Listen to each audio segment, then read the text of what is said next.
Presiding Officer, Vice Governor James Mitamag Balma, distinguished gentlemen and gentle ladies of this august body, fellow government workers, our dear and beloved Kapiseños, maayong hapon kaninyo tanan.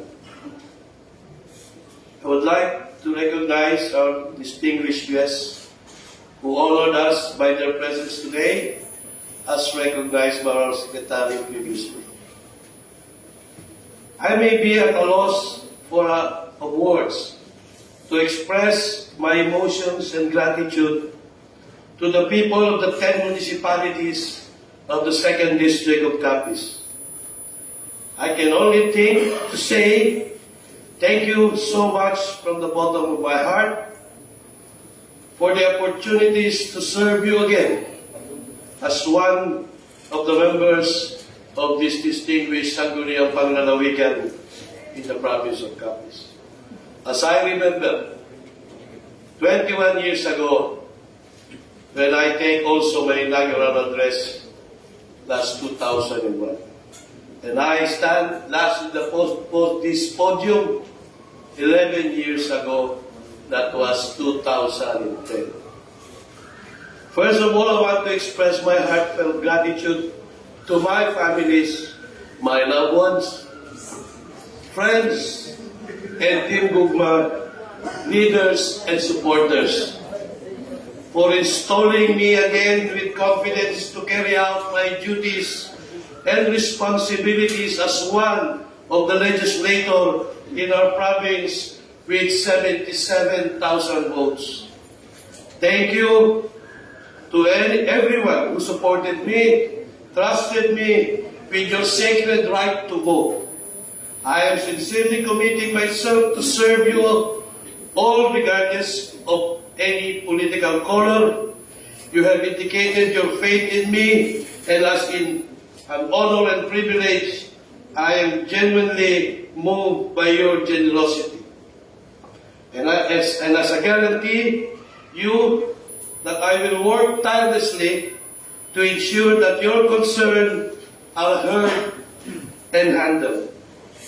Ginapasundunganan ko ang mga tao nga nagbulig kanakon sa akong kadalagkang ngingi, hindi lang sa akon kundi para sa aton. Many of you volunteered hundreds of hours to help with the campaign, and I appreciate each and every one of you. Influence, not authority, is the core effective leadership of Governor Ferdinand Hernandez Castro. I am looking forward to working as a team with you to push issues that are important to our fellow Capistons and province. A team is like a toolkit. No single tool can do anything, but working together can. Working together is the only way for us to achieve our shared vision for our beloved province and our people. The goal is to come together, appreciate our commonalities and differences, and transform them all into our strength during this moment when the world appears to be divided and conflicted.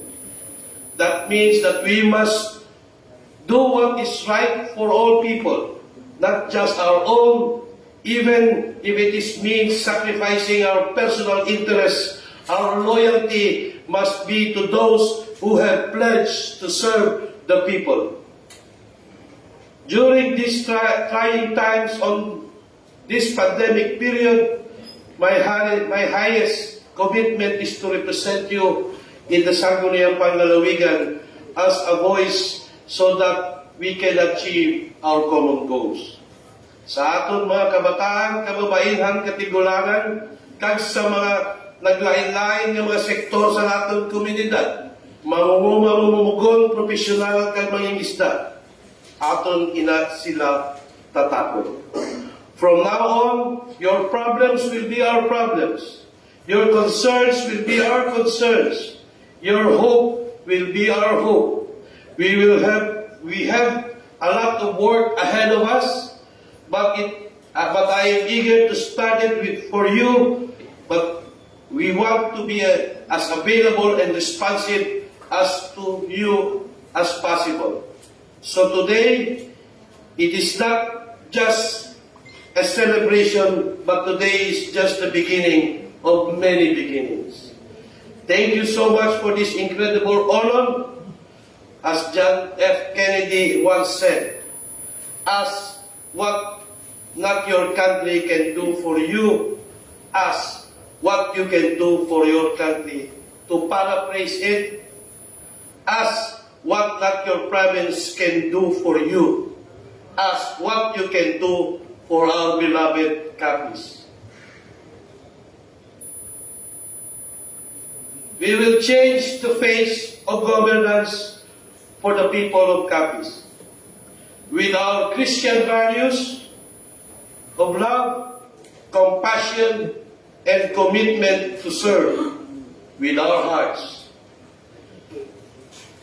You have all encouraged me.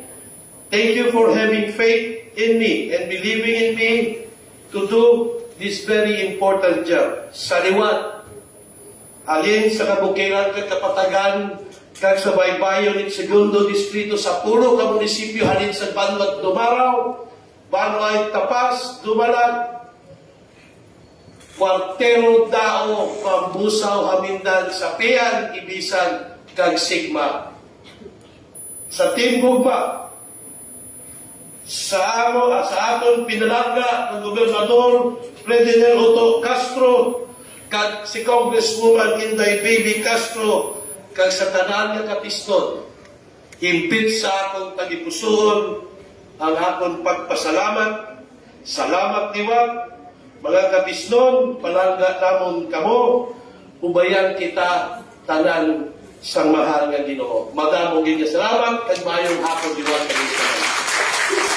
Thank you very much.